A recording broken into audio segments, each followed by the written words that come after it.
Bonjour et bienvenue à bord de l'Intrépide pour un nouveau test VTT-AE. Et oui, j'ai investi dans un drone.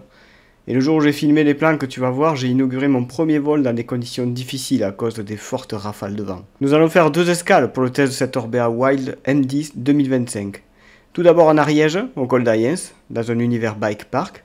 Et ensuite dans mon endroit préféré pour rouler en enduro, Sitou Pardi. Installe-toi confortablement, n'oublie pas de t'abonner pour ne rater aucune vidéo. Ça m'encourage dans ma démarche de proposer des contenus de qualité. N'oublie pas non plus de cliquer sur le pouce en l'air si cette vidéo t'a plu. Sors les popcorn, c'est parti. Aujourd'hui on se fait un petit kiff, on est monté au col d'Ayens, en Ariège, pour tester cette méchante bête qui est l'Orbea Wild 2025, avec son nouveau... Bon, à partir de là, je prends le relais puisque je raconte que des bêtises. L'Orbea Wild M10 2025 est équipé du dernier moteur Bosch Performance CX de dernière génération, le fameux BDU38 qui vient remplacer le BDU37. 2 grosses améliorations sur ce moteur, un gain de poids de 100 grammes et un nouveau système de fixation sur 2 supports au lieu de 3. L'idée étant de proposer un peu plus de flex au niveau du boîtier de pédalier. Vous me direz que le gain de poids est marginal, vous aurez raison. Cependant, l'engrenage qui a permis ce gain de poids à l'intérieur du moteur va nous apporter beaucoup de bonnes surprises comme vous allez le constater. Comme d'habitude, j'équipe toujours les vélos de test de la sangle de cadre Bezas Brap avec tout ce qu'il faut en cas de crevaison. Le Wild, quant à lui, est équipé de suspension Fox, des freins XT 4 pistons et de la transmission Shimano XT 12 vitesses. Le pneu arrière est un Maxxis DHR en carcasse renforcée double down. Le pneu avant est quant à lui un Maxxis Assegai en Exo Plus. Sur ce vélo, je me suis permis de modifier le poste de pilotage avec mon guidon personnel avec un rise de 30 mm. Tout le reste du vélo est strictement d'origine. Je ne sais pas si tu te souviens, mais l'an dernier, j'avais essayé le Wild M20 2024. Alors c'était l'entrée de gamme, c'est vrai, mais sur un vélo à ce prix, j'étais vraiment resté sur ma faim et j'étais même très déçu. Yep là. Eh bien nous y sommes, nous voilà sur les terres de Thomas Estac, lieu de tournage de nombreuses vidéos commensales. Un superbe endroit où nous sommes déçus de ne pas avoir les cojones pour envoyer des gros sauts. Wow. Allez c'est parti, on s'envoie sur une petite spéciale sympathique.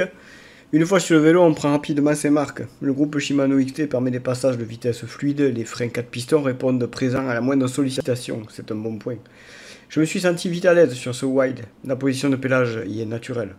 Le vélo testé est un taille M. Malgré mes 1,58 m, je me sens bien dessus, ce qui peut laisser penser qu'il taille un peu petit. Attention, je serais bien plus à l'aise sur un S. Je dis juste qu'il semble taille court comparé à la concurrence. L'assistance Bosch est toujours aussi bonne, et ce nouveau moteur a gagné en souplesse de pédalage. Si je le comparais au Shimano P8, son concurrent direct, je dirais qu'il a gagné ce pédalage naturel qui caractérise le P8. C'est la première fois que je peux rouler en EMTB, même en descente.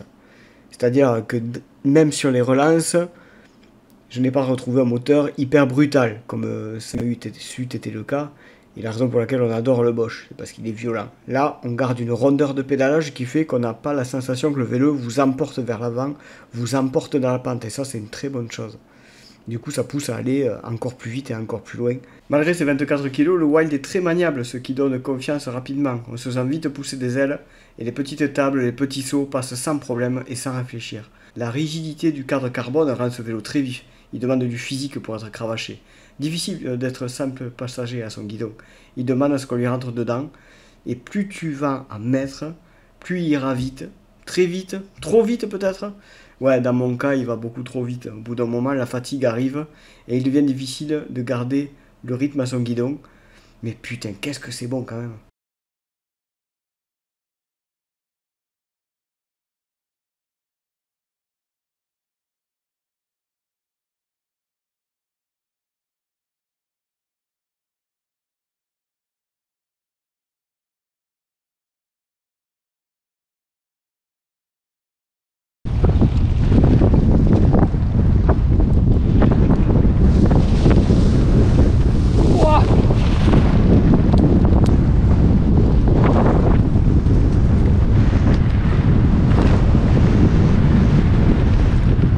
ben là t'as compris que bon, à cet endroit, ben,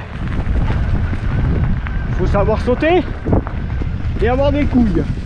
Laisse-moi te dire que dans ces situations, le vélo est vraiment dans son univers, dans son élément. Tu montes, tu descends, tu es en mode turbo. C'est vraiment chouette. Puis la partie cycle, quoi, elle met en confiance. Je te rappelle que ça fait très peu de temps que je roule avec ce vélo là. J'ai roulé quoi, à 30 bornes. Et déjà tu arrives à sauter, t'envoies les virages, sauter. Ah, tu te mets des longs mais ça se passe bien quoi. Avec Griffon de 20 minutes. Ah, franchement, j'avais pas du tout eu ces sensations moi. Avec le 2024 et sa fourche de merde hein.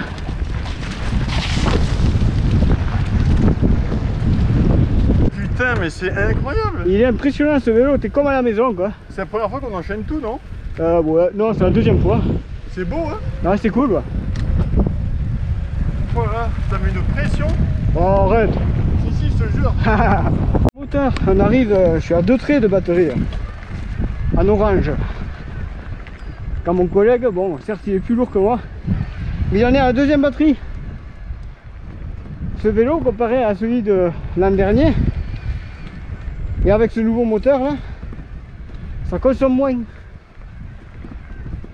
Et j'ai pas grossi entre deux. Là c'est vraiment la grosse surprise. Et là je fais ENTB et turbo.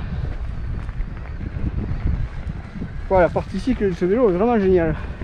Bon ben il est là ce beau Wild. Ça n'a rien à voir avec l'an dernier hein. C'était bon.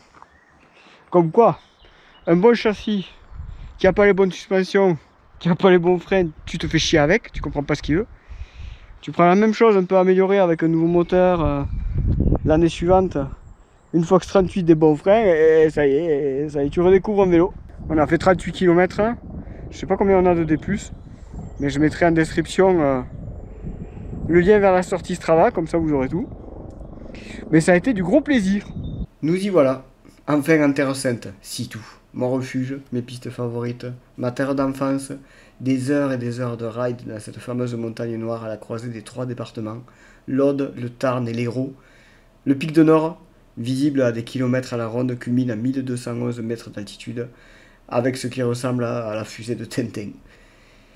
Je pourrais vous en parler des heures tant j'y passe de bons moments. Et aujourd'hui, c'est à vous d'en profiter dans cette seconde partie de test de l'Orbea Wild M10 2025. Dans seconde partie, je suis parti du camp de Minervois. J'en suis à 23 km, 1100 de positif. Je me suis régalé. J'ai fait une grosse partie en turbo parce que je suis un gros feignant. Puis au moins ça permet de voir jusqu'où on peut aller en turbo, ENTB, sans trop chercher à comprendre. Et là on va s'envoyer dans ma spéciale favorite qui s'appelle Grip. Allez c'est parti. On va pouvoir parler du vélo en descente.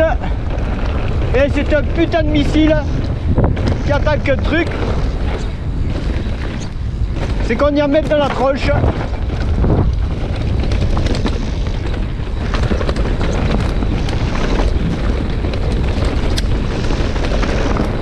Un vélo qui aime la pente. Un vélo qui aime être bousculé hein. Il y a un vélo qui fait un peu peur parce que il adore quand tu lâches les freins là, il attend qu'un truc, c'est que tu les lâches ces putains de freins. Nouveau moteur Performance CX BDU 38. Pour la première fois j'arrive à rouler avec l'assistance allumée en descente. Avant je ne pouvais pas parce que c'était trop brutal. Ce moteur s'est vraiment beaucoup amélioré avec le temps. On pourrait presque croire que c'est un Shimano réussi. Et là tu vois la partie cycle elle est folle. J'arrive à faire ce que je veux du vélo malgré le fait que ce soit un médium et qu'il soit pas du tout à ma taille, il est trop grand ce vélo pour moi. mais je m'y fais très bien. Il semblerait que lui aussi s'y fasse très très bien. Enfin du plaisir. Mais ouais, dans les petites relances là, t'es le roi du pétrole. Et hop, tu tricotes. Ouais, voilà. Et de la belle lecture de terrain. Le vélo est vraiment facile à placer. Tu fais vraiment ce que tu veux avec. Et j'insiste, il est un médium et il me faudrait un small. Après, dans ce genre de terrain, c'est fabuleux l'adhérence que tu peux avoir.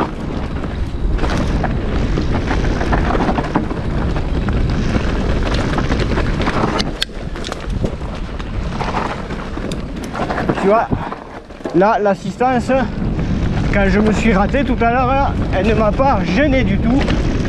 Elle n'a pas été intrusive.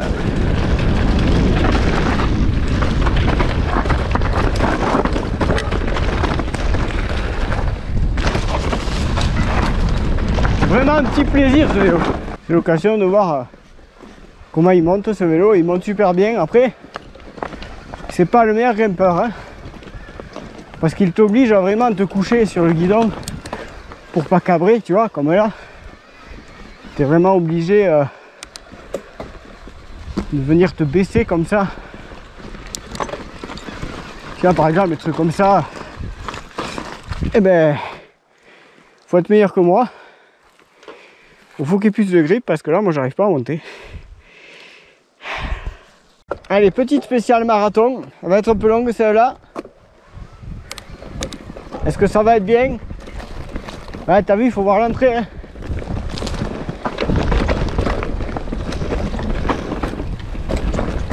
Ah.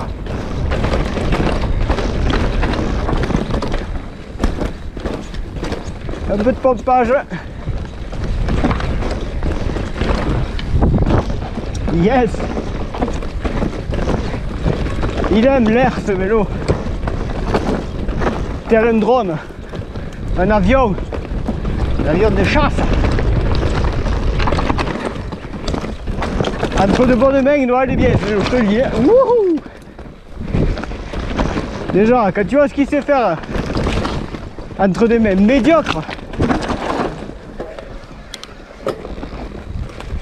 Ah, écoute, putain.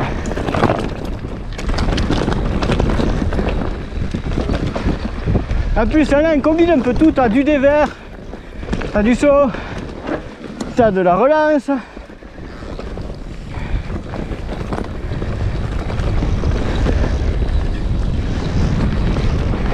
Ah, la belle terre, hein.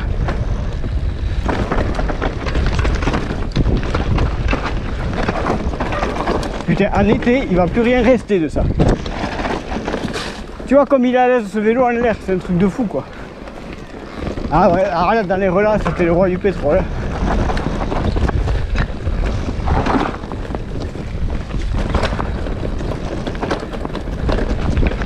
Yes. Et là, normalement, c'est à gauche. Ce sera pareil.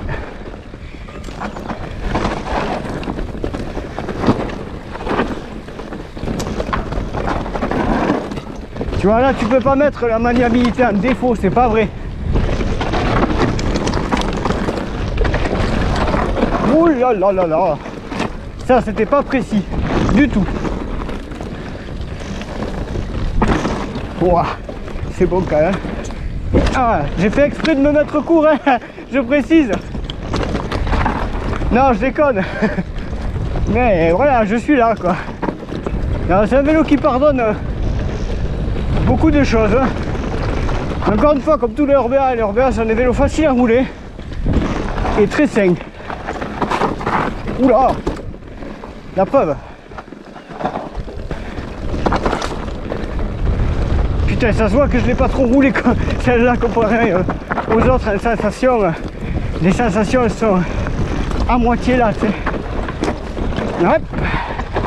Et un passage merdico-merdique. Ça passe.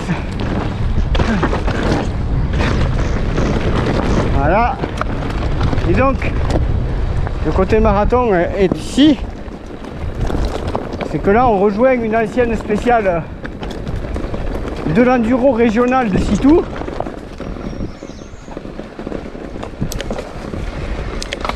Et ce qui est chouette, c'est que plus tu descends, plus tu vas dans les cailloux.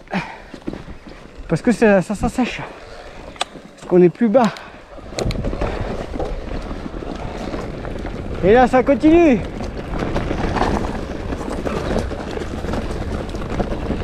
Moi, je suis garé, hein. Mais tant pis.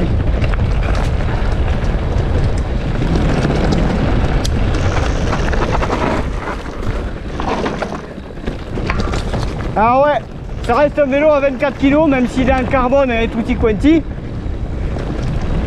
Donc il faut savoir contrôler sa vitesse. Ça peut être un reproche que je peux faire à ce vélo. Parce que je pense que les Shimano XT 4 pistons, ben pour la première fois de ma vie, je trouve qu'ils sont un peu légers sur ce vélo, sur des longues descentes. Quand tu commences à fatiguer. J'aurais peut-être aimé avoir un frein qui casse plus la vitesse d'un coup dès le début, tu sais.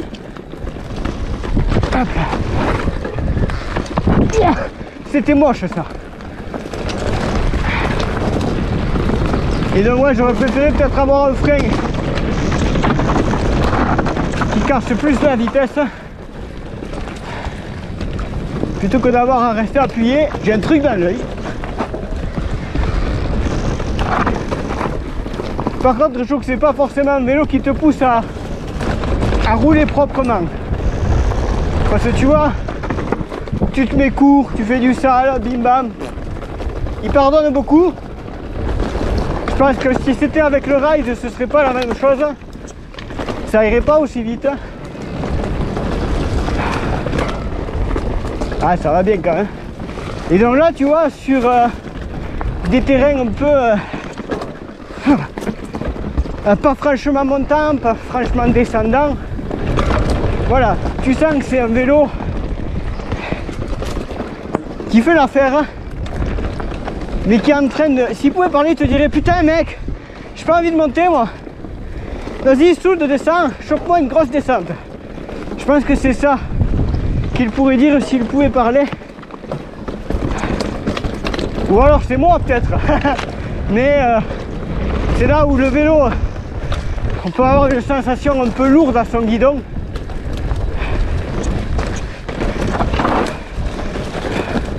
Ah, tu le sens que je la connais celle-là. Ouais, c'est fluide. Si tu viens rouler par ici LC4, gare à toi, si tu as un guidon à 800, ça sera trop large. Ah putain, je commence à fatiguer quoi. Même s'il a un moteur. Ça, c'est un vélo physique à rouler. Parce qu'il est gros, il est lourd.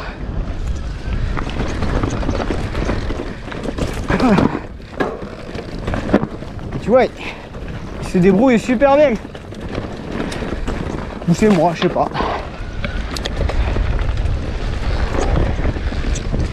La garde au sol est bonne. On se retrouve pas à frotter les manivelles de l'ongle. Ça c'est cool. Tu vois, dans des trucs merdiques comme ça, tu te dis: ah, je vais frotter. Pas forcément. Oh putain. Ah. Dernière partie. Oh putain, ça fait 6 minutes. Putain. Excellent. Et là on va aller chercher l'aspect du cimetière. J'espère que c'est pas un mauvais présage. Ah ça y est, c'est la foire aux cailloux là. Là t'aimes les vendanges, tu vas en avoir pour ton pognon mec. Ah là. Voilà. Ah il est vraiment... Tu vois, t'as pas peur de ce vélo. Il n'est pas forcément intimidant. Ah tiens, il y a eu du vent par ici. Oh putain que c'est... Ah.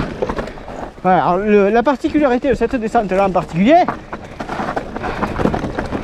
tu peux pas aller trop vite dedans. Au risque de faire aller tout droit de l'angle, sachant que c'est un dévers et des pas mûrs. Ah, tu vois là, dans ces conditions, voilà, on est à 6 minutes de descente, mal aux jambes. Ouh. Ça fait une grosse bicyclette là-haut, tabarnak. Wow. Ah, ça va bien. Franchement, ça va bien. Et je suis encore une fois très surpris de garder de la... Oh, l'assistance allumée. Parce que auparavant c'était pas le cas. Je l'ai désactivé ou mettez juste le mode éco. Là je reste en EMTB. Vraiment il y a une sacrée belle évolution du performance CX avec ce BDU 38 qui te fait te rendre compte que finalement le modèle précédent avait des petits défauts. Hop là. Ah, c'est pas glorieux, mais je m'en bats les steaks, ça va bien. Wow. Allez. Ah là, ces moments, putain. C'est chouette électrique dans les relances, comme ça. Ah, c'est une vraie descente de marathon, hein. Elle est longue, la tipesse. Et hop là. Ah, putain. Ah, où c'est qui m'avait montré la coupe Roca? Il y a une coupe là. Coquin, ah, t'en veux de la pente? Aucun problème, j'ai un guidon en 35 de rise. J'ai pas peur. Et en plus, j'ai pas peur. J'ai un pneu arrière double down. Je m'en bats la race. Wouhou. Et voilà. Laisse-moi te parler de l'autonomie de ce vélo qui est très conséquente. On pourrait se dire que c'est que 750 Wh, mais il n'en est rien. Donc là je te fais un topo, chargé au maximum, 43 km et 1900 de D+. Donc autant te dire que la sortie était costaud, d'autant plus que j'ai le gros défaut en vélo électrique de partir toujours à fond. Parce que, je sais pas, c'est comme si j'avais pas envie de forcer parce que j'étais froid, ou je sais pas. Ou parce que j'ai envie vraiment de profiter dès le début du plaisir du VAE qui tire là un peu comme une moto. Peut-être que c'est ça. Mais et je le fais souvent ça, plus la sortie arrive à sa fin et plus je réduis l'assistance. Donc là en fait j'ai commencé à réduire l'assistance que quand j'ai eu que 2 traits. Là j'en ai plus qu'un qui lui passera bientôt au rouge.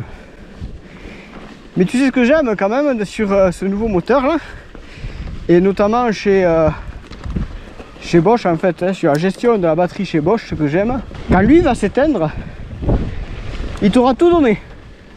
C'est fini ton pipeau, il n'y a plus rien. Et j'aurais tendance à plus aimer la philosophie Bosch, sur laquelle je peux compter et avoir une autonomie fiable. Je pense honnêtement que si tu es raisonnable, ce vélo tu peux le faire tirer à 80 bornes et presque 3000 de D+. Franchement, mais en étant raisonnable, hein, attention. Hein. Donc la grosse différence hein, finalement avec Rise, ben, c'est dans des moments comme ça, ou dans des moments où tu es sur un sentier là et tu te dis ouais vas-y j'éteins, je coupe. C'est là où le Rise est bien meilleur que le Wild, puisque avec sa géométrie un petit peu plus sur le mountain et le fait qu'il soit plus léger, et c'est là où le Rise est meilleur. Il est moins extrême en fait que le Wild. Le Wild est un véritable gros vélo d'enduro qui fonctionnera parfaitement en enduro, là où il sera vraiment à son aise, et encore plus quand les parcours deviennent joueurs, cassants et dans la pente et engagés quoi. Mais là où la grosse différence va se faire, ben, c'est sur ce genre de morceau là, où là je serais, si j'avais un vélo plus léger, peut-être que je serais tenté de rouler sans moteur. Et là je le fais pas parce que je commence à fatiguer un peu, puis parce qu'il est lourd le mec quoi. Allez, on attaque avec la dernière spéciale. Elle a une particularité, c'est que c'est la seule à avoir des épingles. Notamment une épingle gauche de merde trialisante où c'est pas évident à passer. En gardant le cul sur le vélo et en gardant la bonne trage et tout ce que tu veux. Donc on arrive à l'endroit où il y a ces fameuses épingles à gauche. Et on va voir si ça tourne, si j'y arrive ou pas. Elle est vraiment pas évidente.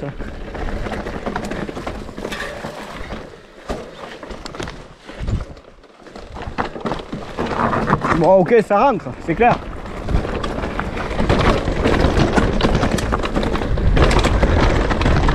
Ah, il y avait celle-là aussi qui est un peu... Ouais, ça va quand même, hein, putain.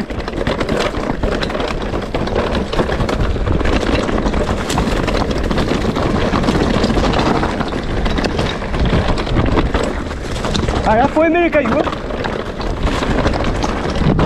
Là, faut aimer la roche. Et je parle pas de Michel Laroche. Ta gueule, les pilotes. Ouais, franchement, ça tourne quand même. Là, c'est celle-là, là. On dirait que le caillou à droite, il attend qu'un truc, c'est foutre un coup sur ton derrière.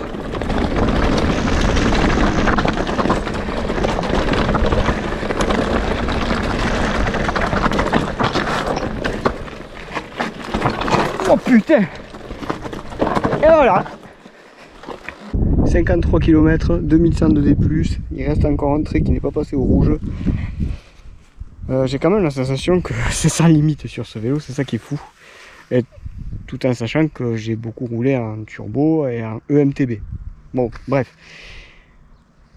C'est maintenant que s'achève cette chouette vidéo. Une vidéo sympathique où tu as une belle vue sur Cosne-Minervois, mon village, le village de mon enfance. Et donc on va conclure avec 3 points forts et 3 points faibles sur cette magnifique bête. Donc déjà on va commencer par les 3 points forts. Ici tu as un vélo super polyvalent malgré ses 170 de débattement. Tu as quand même un vélo qui est capable de tout faire.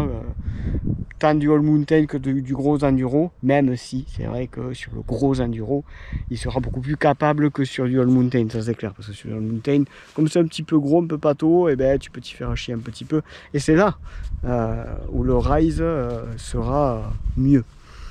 Second point fort, ben, c'est ce moteur, quoi, le nouveau moteur BD838. Il gomme pas mal de défauts de l'ancien, qui n'étaient pas vraiment des défauts, mais on s'en était pas rendu compte. Et du coup, il se rapproche pas mal du comportement de l'EP8, mais à mieux. Voilà. Il est plus rond au pédalage, il est toujours aussi puissant. Et maintenant, on peut le mettre en descente sans que ce soit désagréable ou trop brutal. Troisième point fort, ben, à 8500 €, donc c'est quand même un prix. J'en ai parlé déjà en intro, mais franchement, pour le prix, c'est super bien placé, avec son cadre carbone et tous ses équipements. Maintenant, 3 points faibles. Bon, c'est pas vraiment des points faibles, j'ai du mal à en trouver en fait, j'ai du mal à être objectif. Mais ils rejoignent un petit peu les points forts. Hein. Donc si tu as le malheur d'hésiter entre le Wild et le Rise, fais gaffe à ton utilisation. Si tu fais que du all mountain ou tu vas pas chercher des trucs un peu techniques et que tu t'en fous de la descente, pars sur le Rise, quoi. Même si le Rise est extrêmement capable, tu vois. Second point faible, c'est le poids du vélo. Malgré tout, ça reste un gros joujou, ça reste un gros vélo. On est à 24 kg, un petit peu moins, mais on est à 24 kg.